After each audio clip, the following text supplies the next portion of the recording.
Thank you very much for being here, and thanks to the Parramatta schools that invite me here.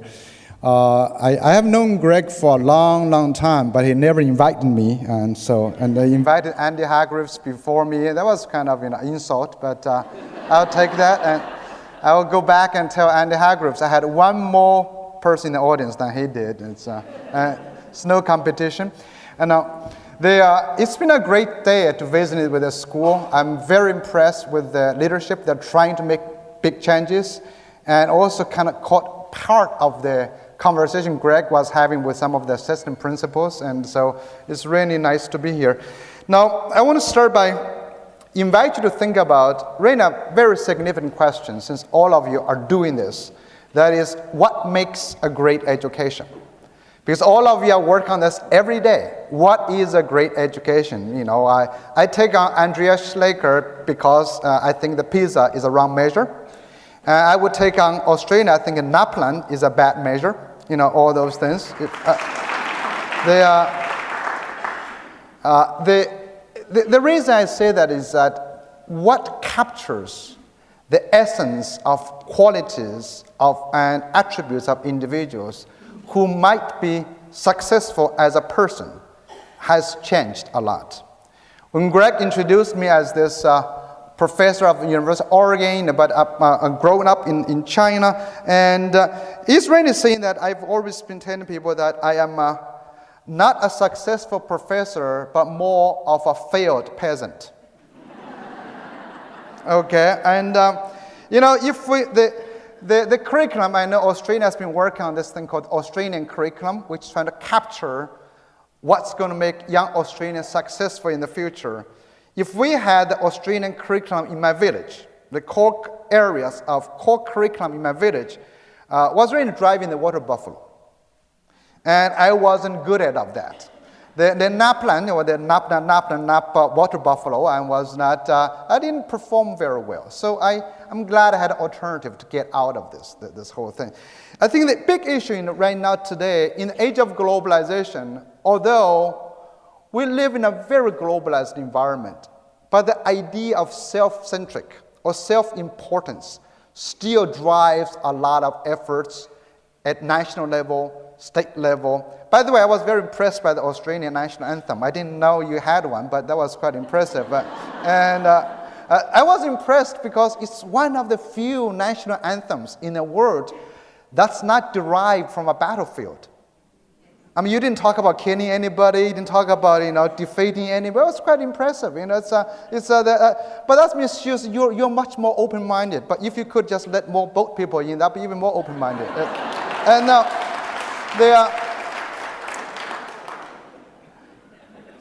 I actually we are in the idea that we generally think we're most important. We got everything right.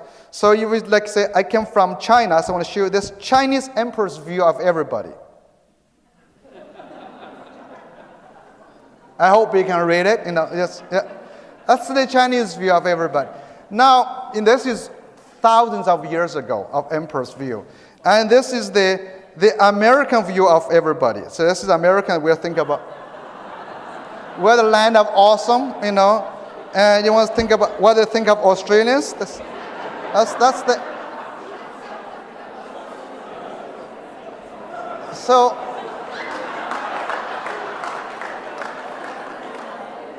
Okay. Now.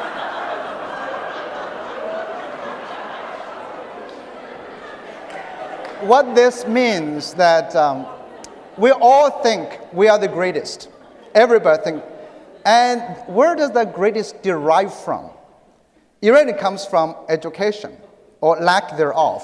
That's another to think about. So I want you to think about when your last prime minister, Julia Gillard, said, we want to be the top 5 on the PISA. Is that a good definition of education? We want our children to master this content, all the areas of concepts, capabilities. Is that good education? So that's something I want you to invite you to think about. When you work so hard on a daily basis, what are you trying to achieve? What are you trying to help your children to become? And I invite you to think today, not necessarily as a teacher or principal, But as a parent, or some of you old enough to be grandparents, and so I'm not naming names, but think about that. So this is my daughter,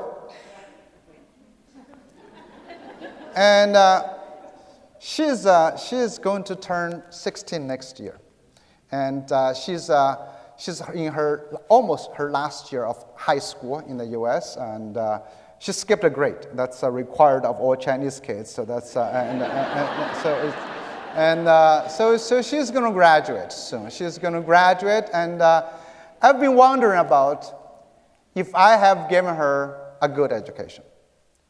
And I don't know. Honestly, I don't know. When she skips grade, did not finish homework, getting D's and B's, is it good education?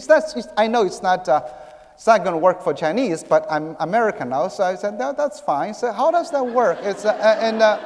Now you think about what defines a good education. We want her to go to college. Here, Obama is trying to get everybody to go to college. In the U.S., we have this thing akin to the Australian curriculum we call the Common Core. It's Common Core curriculum. We only choose 2. Obama, we can only handle 2. You guys have 7 subjects. We only do 2. Math and reading. But we actually substitute in that curriculum called College and Career Readiness curriculum. So in Australia, you got to have 7, but we got 2. We take care of everything in America. It's fair. We're the land of awesome. And now, I know you work to get your kids ready for college. Now, is ready for college truly a good goal? Is it good? I don't know. There's an interesting question. When do you make a decision about what's a successful education? At what cost? I have told this story many times. I have another child. I can tell you now. He actually just graduated from college.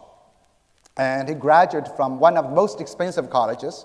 So he was very ready for college. He got into the University of Chicago, very expensive, about $56,000 a year. But he wasn't good enough to get any scholarships. I had to pay for everything. That's the worst case you can be as a parent, okay? You're in the middle, And so we paid. And he went to study economics, and as any Chinese should. And so he was majoring in economics, trying to be a banker, but midway he switched. He said, "Dad, I'm not interested in economics anymore. I am going to major in something else." I said, "Sure, why not going to study economics?" Well, he said, "There are too many darn Asians in economics." So that's a very smart way, avoid competition with your own people. That's good. And I said, "Okay, now, what are you going to study?" He said, "Well, I'm going to study art." Well, sounds good. And art history. It's even better. I said, in the Zhao family's 5,000 years history, nobody studied art, and we didn't even know how to spell it. So that's good. It was the first in the family, and nice. So he graduated last year. Good conversation. Actually, I flew from Perth to attend his graduation June 15th. Dropped directly into Chicago, and so we had a nice conversation and dinner. Our family don't like ceremonies, so we just like dinner. We just like to eat. So we ate together. And so I was talking, so I said, so now you've graduated. You've spent a lot of my money. And most importantly, you've done everything other people ask you to do. You've been a great student. He's, dean's honor roll, everything. So I said, so what do you think of your education? And well, he said, well, first off, I feel like I'm a failure as a Chinese. I said, why? He said, I feel sorry for you because, in Chinese philosophy, only those people who can't do anything major in art. So that's the kind of thing. And they said, I feel like such a failed Chinese. I said, no, worry about that. As I told them, I'm a failed peasant. And so I said, well, you may be a failed Chinese, but can you become a successful American? A failed Chinese, successful American. I said, how do I measure that? I said, how do I know? It's actually a very simple measure. Some of you heard me saying this then. Can you stay out of my basement? I know in Australia you guys prepared that a long time ago. You don't have basement. That's smart. But you have the attic, and the kids can still move back. Okay. Now the idea is that I said. So I think education in America should make children not ready for college, but ready to move out of their parents' basement, to live independently. Would you agree with that? That's good assessment, right? That's something. And so, here you'll be out of the attic, kind of readiness. So I've been thinking about that. How successful are we in that regard? Do colleges, for example, prepare our children to be out of their basement? And I've been gathering a lot of data. And it's troublesome that we're not doing a good job in this regard. In the US, most recent college graduates, over 50% of them are underemployed or unemployed. That means they're back in their parents' basement. And on average, they owe about $23,000 in college debt. They're not only back in your basement, they owe a lot of money. And this is the same phenomena in Canada. China graduates over 7 million college students this year, next month. Most of them will not have a job. And European countries, the EU countries, the unemployment rate in EU countries, horrible. New Zealand, they have the same problem. Kiwi, that's why they come to Australia. I heard that you got half of Australians are New Zealanders, right? Right? So you're going to change your country name? Maybe, okay, New Australia. But this actually is very interesting data. So we have, literally, every major country has a surplus of college graduates. Not only that, there's another interesting phenomenon. Many of the college graduates who are employed are working on jobs that do not require a college degree. That's why in America today, we have the best educated generation of bartenders. If you come to America, you got the very well educated bartenders, but the chemistry majors do not make better cocktails, by the way. Just don't expect too much. And so we have the issue is that, and actually in China, low level of education seems to have better employment rate. That's another problem in China. So this is the Chinese situation. You look at so it's quite shocking. This is interesting data. Then we have another problem. That is the problem of talent shortage.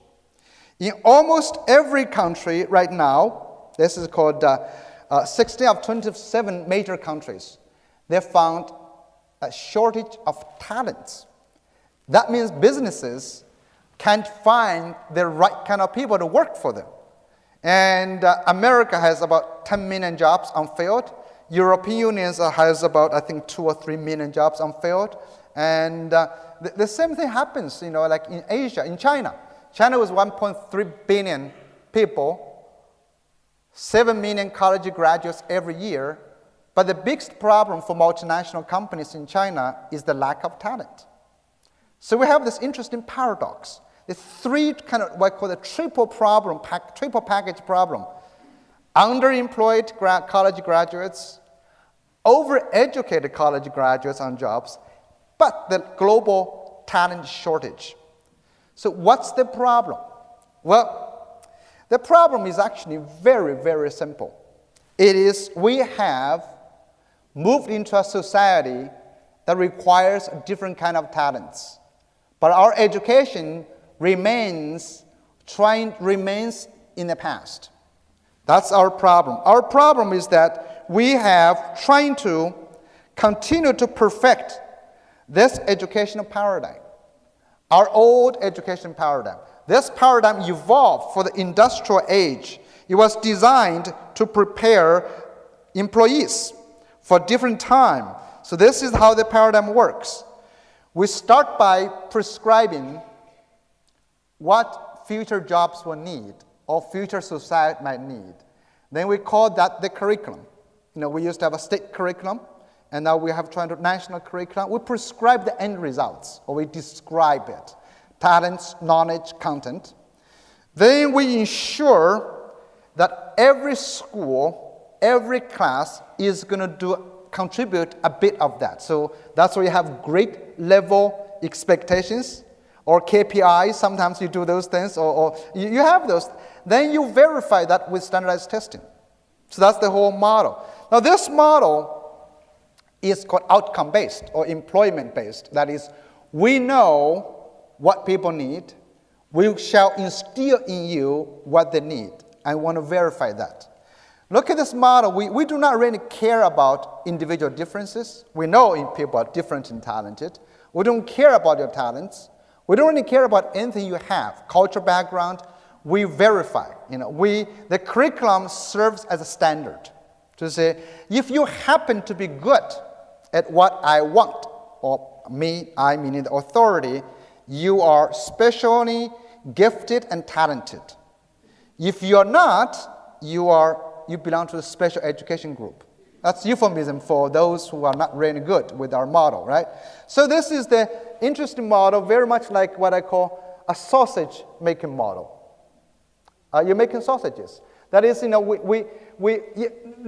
could be a great piece of fish or ribeye steak, but we want sausage, so we grind you into sausages. That's the idea. We don't care who you are. We just want the end result. That's our education. And this model is the just-in-case model, that we make a guess to say, there are these jobs, and we will make a bet on behalf of millions of children that we will equip you, you go meet the expectations. So that's how the traditional model works. So you have testing, you have all those things. It worked beautifully for the industrial age, when millions of people are required to acquire homogeneous set of skills, to be employed to work on jobs that created by a few people. That's the industrial age. A few people created most jobs for all of us. And most of those jobs required very basic set of skills. Therefore, you can impose upon those people those set of knowledge and skills. So it's all about fixing the person's deficit. It was very necessary because there was not much need for great people. Great people happened by accident at that time. I can tell you great people, exceptional people, were useless. Lady Gaga would be useless in my village. So would Steve Jobs. Steve Jobs would be useless as well in my village. That's just very simple. And Lady Gaga would be useless for Henry Ford as well. She would have caused too much trouble. Think about all those things. So this is about reduction, about suppression, about homogenizing. And right now, all our education, look at Australia. The Australian curriculum is trying to perfect this. We want to design better assessment, better description of the curriculum. PISA measures this. PISA basically measures that how successful you are as a sausage maker. The more successful you are at homogenizing people, the better your PISA scores. That's why all East Asian countries have better PISA scores. By the way, Finland gets very nervous when they dropped. It's not Finland didn't drop, just we added more Asian countries. That's all. That's seriously. You add in Macau, Vietnam, you added them, we kick Finland out. But Finland is a homogeneous country, but not as homogeneous as Asia. It's, they have little snow, but that's not enough to do it, And now think about this. So this model has produced lots of people looking for jobs. But those jobs have disappeared. They're gone. And what happened to those jobs? Well, there are two major factors that happen to those jobs. One is happened to this. Think about this kind of. So it's very typical, right? It's like very mass production lines. You know what happened to those workers? Very simple. Some will argue that we are entering the second machine age. The first machine age was steam engine. Transformed our society, produced a lot of physical power, replaced mostly horse jobs, kind of get rid of a lot of horses, with combustion engine, all of those things. The second machine age is intelligence. Its cognitive functions are replaced by digital technologies, computer chips. And this is actually the most visible replacement. Now you heard Google just released its driverless cars. Remember you saw that? And what's going to happen? Well, on the one hand, it's good for Australians. You can drink as much as you want. You won't be arrested. That's good, right? But it could mean jobs by, let's say, taxi drivers, limousine drivers, insurance companies, and think about, let's say, what else? Actually, drivers, educators, instructions, a lot of them will shift, will change. And then we've seen a massive replacement of white-collar jobs. White-collar jobs like tax accountants. Tax accountants? When I went to America, there were many tax accountants. Many people strive to become accountant. Now they're gone, they're replaced by TurboTax. Lawyers. America has a surplus of lawyers, Don't get me wrong, we are still suing each other as much as possible, but we don't need as many lawyers. What happened? Search engines, databases. We've digitized all the, like legal cases, precedents, all those things. You can search much easier without hiring people to do it. It's more and more. They're replacing a lot. About 47% of American jobs can be replaced with machines. Basically, if you can describe a job, if you can describe the functions, we can replace it with machines. So that's why you want to watch out. When you go to Greg's office saying that, so what are my duties? If Greg can make 10 steps, don't take that job. You'll be gone. He's going to invent a machine to replace you. So you need jobs that's very vague. Then nobody knows what you're doing. Those jobs will never be replaced, like your prime minister job. You don't know what it does. You cannot replace that. So big thing. That's big shift. Another big problem is globalization.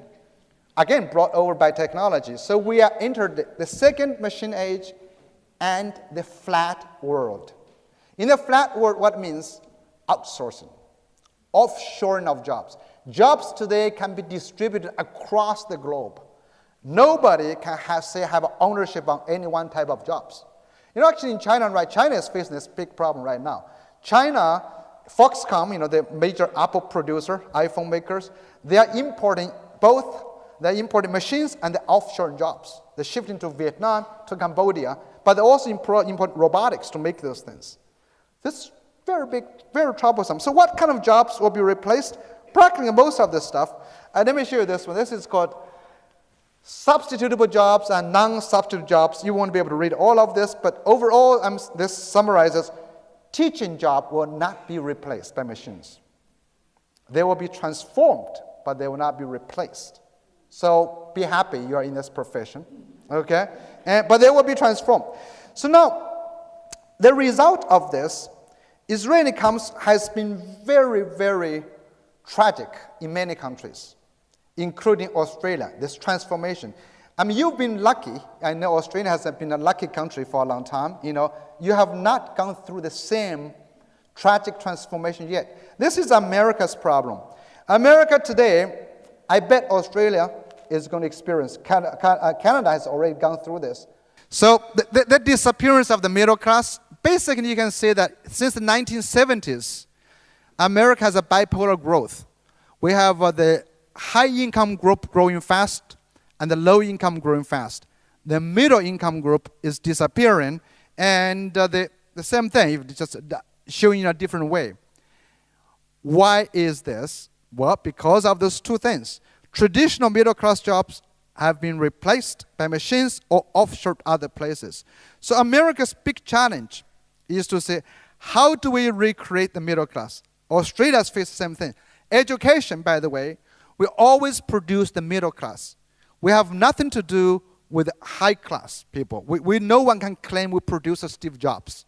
If anyone claim that, they are lying. So you can't. We produce in the middle. Okay, as a school system, we educate the middle group. Now, the question is that who is going to become our new middle class? So this is a true 100-year historical view of job shifts, of things that change. You can see we started in the 1800. The green line shows farming. Very few people farm now today. Okay, and then that's replaced by the working class. Those people includes people, everybody works on a routine job, hired by somebody. That began to decline after 1950s and 60s. You know what's caused that? Computer chips. By the way, the invention of computer chips is also responsible for bringing much more prosperity in our society. So that corresponds with that. Now our challenge is that you see in this, two classes are growing, the creative class and the service class. The creative class are the people who make a lot of money. The service class, those guys serve you coffee, work in bars, all those things. They don't make much money. So as you can, I'm only arguing this from a pure economic perspective. It doesn't represent all my education view at all. This is only one of the factors that's going to help your children stay out of your basement. This is called financial independence. Okay, there's other things. So if you can't have financial independence, you can't stay out of the basement. So what's going to happen here? This gives me an answer about who will the new middle class be and what kind of students you want to cultivate. You want your children to become the creative class. But although today we all love the idea of the creative class, we think creativity is very cool. We like creativity, but traditionally in our schools, we typically do not like creative kids. You know, if I were in kindergarten, you call this kid not kindergarten ready. Right? That's what you call them, not kindergarten ready. So our schools have been, for a long time, following the traditional model, have been anti-creativity. Because creativity means messy, creativity means chaotic, creativity means risk-taking, creativity means deviation from the norm, from this. So schools, instead of trying to become a creative cultivation machine, we've been a creativity stifling machine. And my research shows this. Basically, the more successful you are at homogenizing people, the more successful you are at stifling creativity. So I've always said this: Australians and Americans do not teach creativity any better than East Asian countries like China. You just scale it less successfully. You're not as good, as effective, because you are less homogeneous. It's traditional. But still, even in a traditional sense, we actually stifle creativity very well. This is American data in 1970s. When children are at age 5, when they come to our school, 98% of them are creative at the genius level. 98% of them. That means everyone is creative. But after 5 years in our great school, in our sausage-making machine, we've successfully got rid of 60% of them. We got 32% left. You all know this is the global phenomenon called the fourth grade slump, or year 4 slump. Children become much less creative around year 4, year 3. Why? Because we get more serious. Remember, we got to have the subjects now. We got to grade you. We got to evaluate you. We got to standardize you. Then, after another 5 years in school, age 15, we have 10% left. Very successful. And by the time you go to university, age 44, many of you are right now approaching that age or past that age, you got 2% left. You know, that's why among most of us in education, people are saying, oh, don't move too fast, don't take too much risk, don't be too creative. I said, no, you can't be too creative.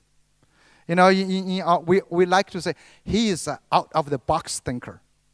And true creative people, they don't use that word. They have no box to think about. They are not in, they're not out, and they don't have box. You know, if you think you have a box, you're in trouble, right? But that's what we are, out-of-the-box thinker. No. By the way, I just want to show you this, give you some hope. That's what in your prayer, there's hope. After retirement, your creativity could bounce back. We don't know how much. You can regain your creativity. You know, the American president, George Bush. You know George Bush? George Bush is painting now. I mean, that's good evidence, right? That's, you can regain your creativity after retirement. So you got to think about this. Now, so this basically shows that creativity as a concept has risen in its importance. This is if you go to Google Books, if you're really interested in concept, historical shifts, you type in a concept, you can find how often that term has been written about in all the millions of Google Books. So I typed in creativity, you can see creativity only was began to be written about after 1920s. Nobody cared about creativity before 1920s, and began to jump after 1980s and peaked around year 2000. We are in the creative age. In the age of, I'm just to show you this, but we've been writing a lot about children. You look at children versus creativity. We've been reading a lot about schools, and versus, you can barely say creativity. Creativity has not had much to do with education. Today, creativity is not something nice to have. It is job security. It is guarantee for out of your parents' basement. So that's the number one thing. Everybody has to be creative. How can you cultivate creativity becomes key. But the first thing is not to kill it. Say to kill creativity is very easy. Creativity is driven by passion. Creativity is driven by allowance to be different. And if you try to stifle, it's very easy to do. So first of all, do not stifle it. The second element of the new middle class, which again is against our traditional thinking, is that we are seeing the rise of value of new talents. As you know, we are all different and talented. But we prescribing those curriculum, we are deciding what's valuable, what's not valuable. What's included in the curriculum, what's assessed is something we call valuable. What's not included is not valuable. So we make a decision. Whenever you have a curriculum, you're making a decision. When you have assessment, you're making a decision of what's valuable in our schools. Like, for example, music, we think it's important, but it's not core. Remember, that's why it's not core. It's peripheral, all those things. And technology has always redefined the value of talents. When I was talking about those machines replacing our cognitive skills, routine skills, they are making other talents more valuable. They're making other talents more valuable. What kind of talents become more valuable? Well, basically, let me give you some examples. You say, traditionally undervalued talents have become more valuable. That means traditionally undervalued people, traditionally useless people have become useful. Like Kim Kardashian. You know Kim Kardashian? Yeah, okay, yeah. Well, some of you may think she's still useless, but she's out of her parents' basement. Now that says something about her, right? It says something. Okay, so what does she have? Nothing. She's she's famous for being well known. That's all, right? That's all she has, right? But actually, I met her once. There are worse people than her, but because I met her once, I'm going to promote her a little bit, she didn't meet me. I met her in Melbourne, nice place. How many of you gambled in Crown Plaza? Oh, don't admit it. That's fine. Okay, yeah. I did not gamble there. I was staying in the hotel there, and I was doing the presentation for the Trans-Tasmania Principal Conference. So she walked in the elevator. I had no idea who she was. I was just asked, please give way. Kim is here. I said, okay, Kim is here. And I walked out. I walked out lifting just fine, So I saw these people, children, hanging out in the lobby and waiting for someone. So they were apparently waiting for her signature and autograph. And so I talked to my daughter, My daughter knows everything about these people. She's my pop culture consultant. And she asked I said, so who is this Kim person? My daughter said, must be Kim Kardashian. I said, okay. I said, why are people following her? Daughter said, well, she's a celebrity. I said, celebrity for what? She said, nothing. So I've been doing research on this nothingness. This nothing has become something. Because now we consume different products and services. And today, these products and services are normally psychological, spiritual, and cultural. And they do not come in tangible forms as physical products. We have moved from the age of necessity to the age of abundance.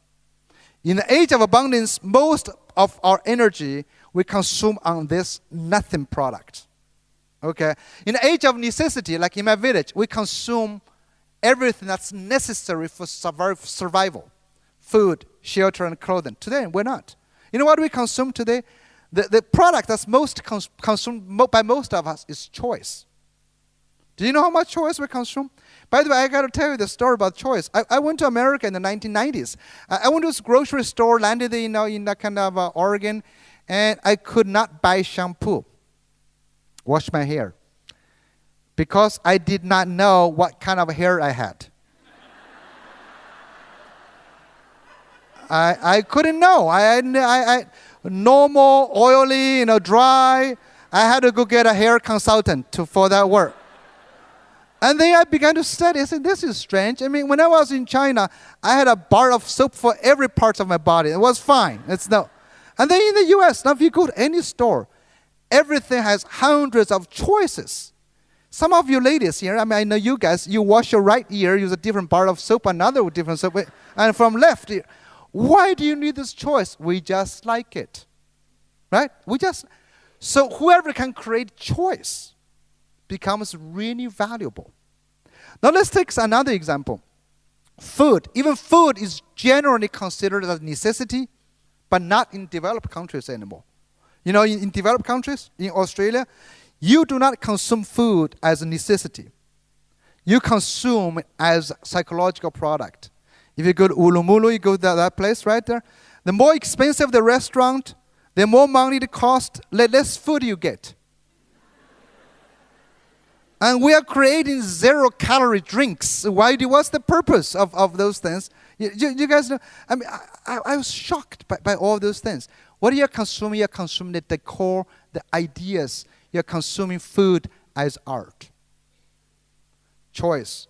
So what's on the rise today? What talents are we seeing the rise in value but still underappreciated? Daniel Pink wrote about this called right brain direct thinking skills. He's talking about art, personal skills, interpersonal skills, intrapersonal skills, empathy. We are creating brand new service sector, and these jobs cannot be replaced, honestly, by machines. The art cannot be done. The interpersonal skills, we have a new profession called, the profession is really strange, called life coaches. Do you guys right now? My father is 87 in my village. He's never needed a life coach. He's fine, But here now, we can't handle this stuff anymore. We got life coaches, We got all this kind of things about personal issues, human issues. And these things, the kids, the clown in your class, the social kid in your school, they're all undervalued because they're not sausages. They do not comply. Today, the second part of our new middle class is the diversity of talents. Whoever can create choice, can differentiate themselves from others, will be the new middle class. Our schools has to guarantee that. But when you try to produce the curriculum like this, when you homogenize, you make them disappear. That's it. The third one of the new middle class has to become the entrepreneur class. People who are entrepreneurial, people who can create ideas, people who are not going to be looking for jobs, people are going to create jobs for others. Entrepreneurs as a concept has often been misunderstood as profit-driven, greedy people. Some of them are, but not all of them. Today, entrepreneurs actually has been redefined to include both business entrepreneurs and social entrepreneurs. Social entrepreneurs, people interested in maximizing social impact, doing social justice, preserve the environment. I was joking with Greg, I think Jesus Christ was the first social entrepreneur. He's very successful. If he had been interested in money, he would make a lot of money. Jesus Christ was the inventor of the pyramid scheme marketing idea. If you think about the whole idea, do you think it's very successful? We should go sue Amway for this idea. You guys should take him out, Amway. But he was interested in saving souls, spread the message, bringing different kind of things. That's social. Today, most charitable organizations has to operate in the same way. You cannot just rely on people donate money to you anymore. You have to earn your own revenue in many different ways. And we need also intrapreneurs. These are the people who can be hired in companies. Intra means within. In Apple Computer, there was the HR tells people, if you want to be managed, you are not employable. That's the same idea. If I can prescribe specifically each task, I'm not going to hire you. I will do it. I will hire a machine to do it. That's the basic idea. If you want to be managed, you are not employed. And finally, we need policy entrepreneurs. Those are the people we call, traditionally call them bureaucrats. They follow rules, but there are no rules to follow. Even today's MBA programs, I was talking to some people who said, MBA programs are not very successful anymore because there are no business to manage, to administer. They have to be entrepreneurs. Many business schools are redesigning programs, entrepreneur programs. We need inventors. We need people who have the idea, try to create something. So what are entrepreneurs? What's the difference between entrepreneurs and employees? Well, it's very simple. Entrepreneurs look at a problem as an opportunity.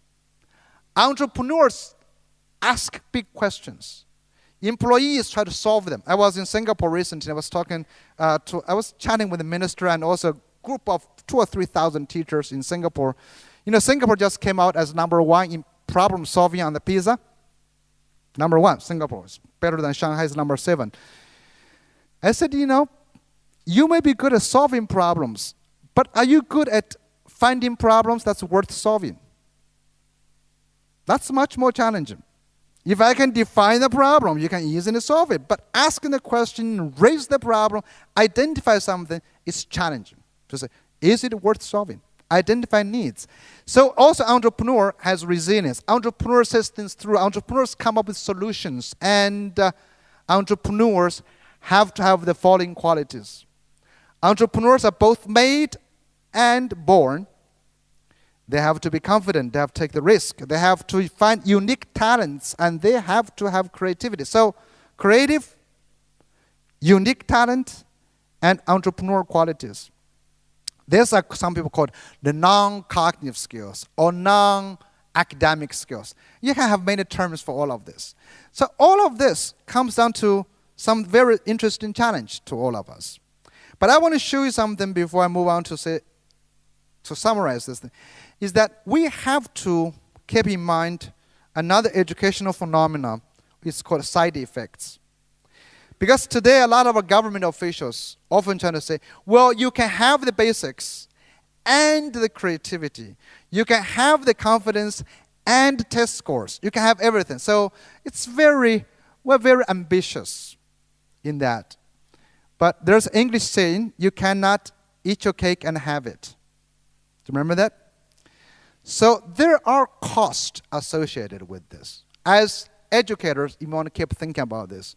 When you achieve great test scores, you may be losing something. We know this, for example, there are certain things don't work together. #1, time. You don't have so much time. When you spend all your time preparing for your tests, study the core subjects, you will not have time to hang out with friends. If you don't hang out with friends, you're not going to learn how to socialize. That's very simple, right? Then something else, if you spend all your time trying to become successful, I know many parents, many teachers want my children to be successful from year 1 when they're born. Before they're born, I want them to be successful. But if you're successful all the time, how do you learn to fail? If you don't learn to fail, how do you develop this resilience? It's impossible. Also, if you don't learn to fail, how do you know what you're good at, what you're bad at? I'm glad I failed early. If I had today, when I'm 50 years old, I realize I'm a bad peasant, it would be too late for me, right? So you want to have, so you have those things, and there are certain attributes don't go together. For example, we talk about creativity rests on curiosity, but curiosity, psychological studies say that the faster you give them answers, the faster you kill children's curiosity. But at early grades, if you measure knowledge, the curious kids may not know as much in the beginning. So that's why sometimes early children, I know very well, there's a lot of data showing this then, all education should come with a warning label. Warning label, like medicine, when you take medicine, you always have the side effects warning label, right? The Tylenol can cure runny nose, but can cause a bleeding stomach. But have you received those warning labels from your school? Have you given your kids? You will learn this, but at this.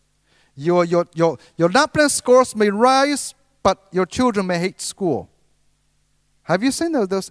Actually, I know some early reading programs. Next time when they're trying to come to market at you, well, in the early reading program, this is for sure. They should come with a warning label like this. This can improve your children's reading scores on the NAPLAN, but may make your children hate reading forever. That's true. So how do we think about it? And maybe just to prove that, there's some data, which is quite shocking data, to see, let me show you this. The first question, data has to do with America. You have all heard about, says American education is in decline, is getting worse. I'm sure Australia have the same logic. Australia is in decline, is getting worse. I can tell you American education is not in decline, is not getting worse. It has always been bad. It's been bad for a long time. Test scores. 1964, the first international mathematics study showed American students, 12th graders, year 12 students, rank number 12 out of 12 countries.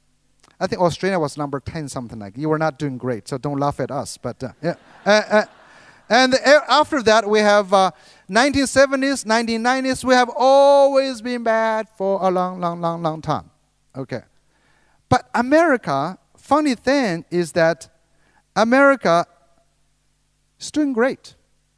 If test scores were the prediction of country's prosperity, it's all be problematic. As Obama said. Obama said, America still has the largest economy, which is very true.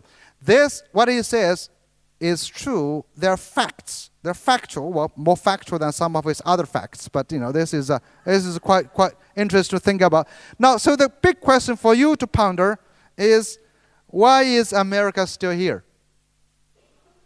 I know the Canadians always ask. Now, then we have another big question for you to ponder is everybody admires China. I think China is great. Everybody admires China. So China's PISA scores. And when this score, Shanghai took number one, at both times, both rounds. By the way, Shanghai may drop out of PISA next round. They're getting tired of being number one. That's not the real reason. By the way, when this data was released, Arne Duncan, that's the Secretary of Education in the U.S. It's like a Christopher Pine. And Arne Duncan called, this is a wake-up call. Arne Duncan and politicians like that have had many wake-up calls, but I have not seen them waking up yet. They got a lot of wake-up calls, and Obama said there's a Sputnik moment, and they had even a book published called Surpassing Shanghai. What's really in America? Everybody was praising. In Australia, you guys have the Grattan Institute said that, look at kids in Shanghai, they're 2 years ahead of us. That's so great, right? Then in America, we have another, there's a governor called Ed Rendell from Pennsylvania. Pennsylvania is a huge state.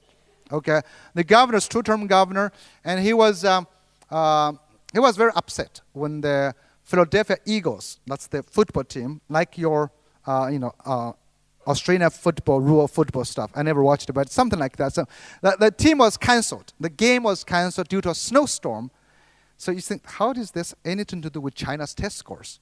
But the governor was very upset, so he went on radio because China got good test scores, and this is what he said. He said, well, we've become a nation of wussies. The Chinese are kicking our butt in everything. If this was in China, do you think the Chinese would have caught off the game? People would have been marching down to the stadium. They would have walked, and they would have been doing calculus on their way down. That sounds the same as the Grattan Institute report, basically saying that Chinese are working hard. And Michael Gove is a British Secretary of Education. You guys know. He went to China, was so impressed. By the way, Elizabeth Truss, the Minister of Education in England, decided to import 40 Chinese Shanghai math teachers to England. So where your job is not that secure, by the way. It could be outsourced. And now, if this Michael Gove said this, I'm happy to confess, I'd like us to implement a cultural revolution just like the one they've had in China. He needs a history lesson, but like Chairman Mao, we've embarked on a long march to reform our education system. So there's the admiration from outside. Everybody thinks China has a great education except the Chinese. And the Chinese are very unhappy on that education system because they said, how come we don't have a Steve Jobs? like prime minister. How come we can't have a Steve Jobs? Remember, China has 1.3 billion people, 4 times the population of the US. So China should have had 4 Steve Jobs born at least. What happened to Steve Jobs? China has no patents. Innovation patents, we got horrible record in innovation. That's why China did not have a big part celebrate this PISA achievement. So how do we explain this? Remember the side effects? When you gain something, you lose something. And one of the big loss, I want to show you this data, has to do with confidence data. On all international tests, American students, as I showed you, score much lower than Asian countries. This is 2003 TIMSS data. They score much lower in math. Singapore, Korea, Hong Kong, Japan, all those countries. But on TIMSS, they ask another set of affective domain questions, which has to do with confidence. Like, do you think you're good at math? That's the question, you know. And surprisingly, or maybe not so surprisingly, given that land of awesomeness, American students, they may be mathematically dumb, but they're extremely confident.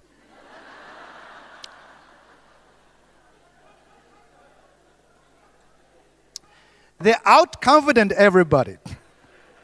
That's the general idea. As the cartoon says, it may be wrong, but that's how I feel. So now this is the problem is that this is actually kind of a global phenomenon. In 2003, data shows 4th and 8th graders, confidence, enjoyment, all have significant negative correlations with scores. Countries with higher scores, lower confidence, lower enjoyment. It's very interesting. And then this is not only one time. It is actually historical. In the 2003 TIMSS data, look at the top scoring countries, Korea, Singapore, Taiwan, Hong Kong, Japan. Their math scores are way above US, UK, and Australia. Australia actually is lower than US. I'm sorry about that. But it's this data. You got to believe in data, okay? And you're 4 points behind. And well, this, by the way, I call this Anglo-Saxon versus East Asian confusion, you know, countries. Or you can call it chopsticks versus spoons. The chopstick countries score very well, but have much lower confidence and interest in math, and they value math less than other countries. So this is why Asian countries have been consistently worried about. You cannot read this, but you can download the slides from my website so you can have it. Basically, it said, when the data was released, Americans, Australians have been worried about test scores. Asian countries, Japan has been worried, how come our students have no interest and confidence? Hong Kong students was rating number 1 in reading, but the bottom in reading interest. I can read, but I'm not interested in reading. And the same thing happened with the PISA.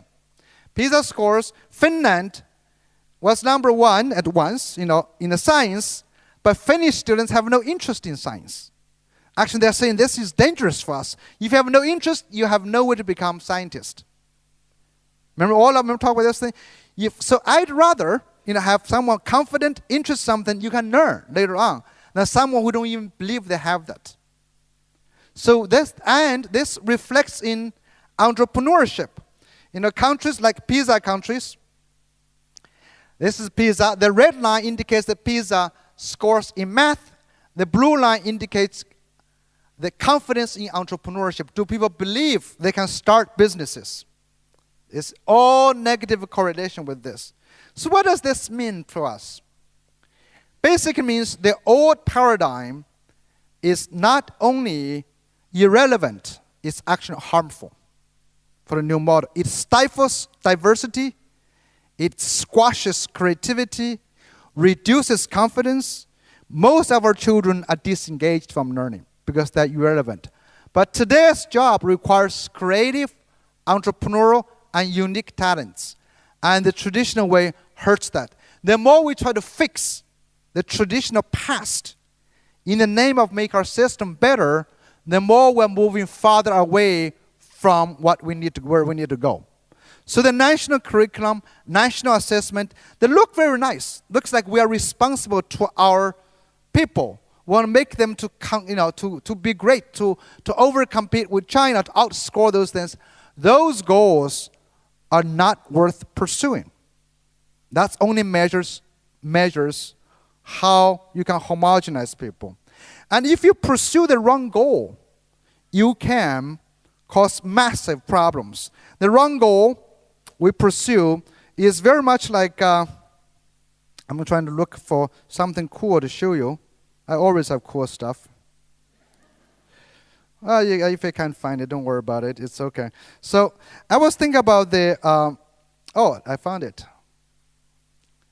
These are from the Easter Island. If you remember those things, these guys caused the destruction of the civilization, collapse. Easter Island was once a booming civilization. But these people got into the habit of doing the NAPLAN and rank them. So each of the families, they believe, the bigger, the more gigantic, the more glorious stone statues you can build shows you have a good system, your family is you're powerful, and you will win the love of God who will bestow you on prosperity. Don't you think that's like test scores? Well, that's what we believe. We can produce it. Test scores indicate success, or like PISA scores. So they all got in this PISA race. And every family went to carve the stones and transport them, erect them. It was very hard to do. And they cut down the trees. The neglected farming caused famine and deforestation and desertification. Eventually collapsed.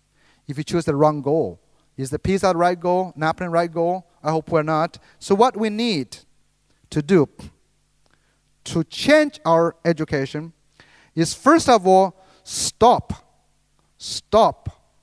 trying to homogenize. Stop fixing the past.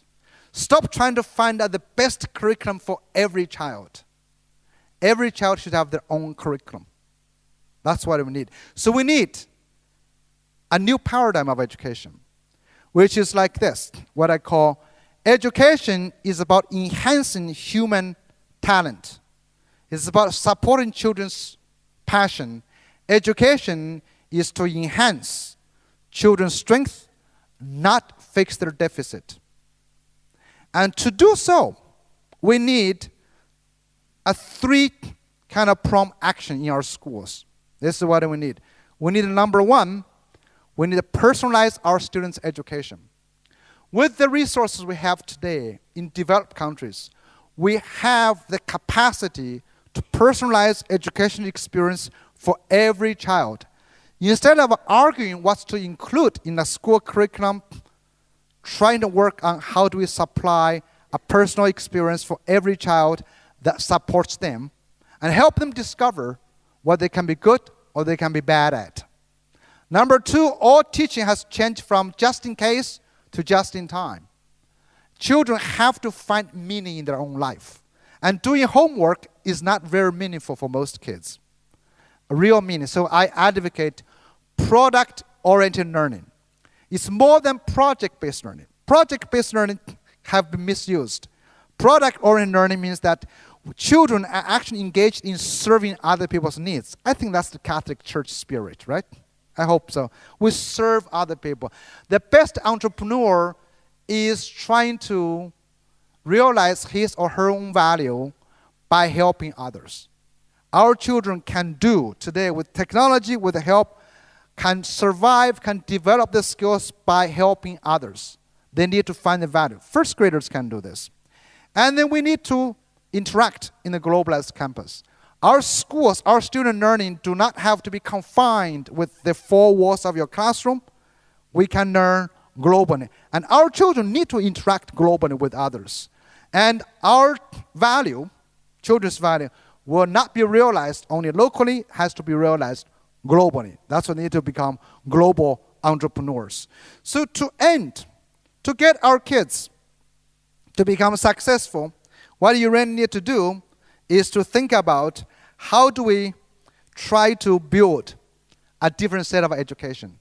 Student autonomy or global personalized curriculum, personalized education, product-oriented learning, and globalized campus.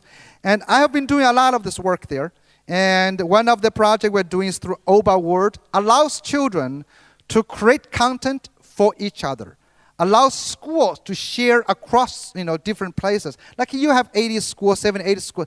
You could be creating a lot of resources for each other. Students can learn together system level. We can do a lot more. You can play with that. So to end, what you need to do to cultivate, just read my book. It's going to solve your problem. Okay, this is the solution to all your problems. Now, if you don't want to read the book, here are the slides you can download.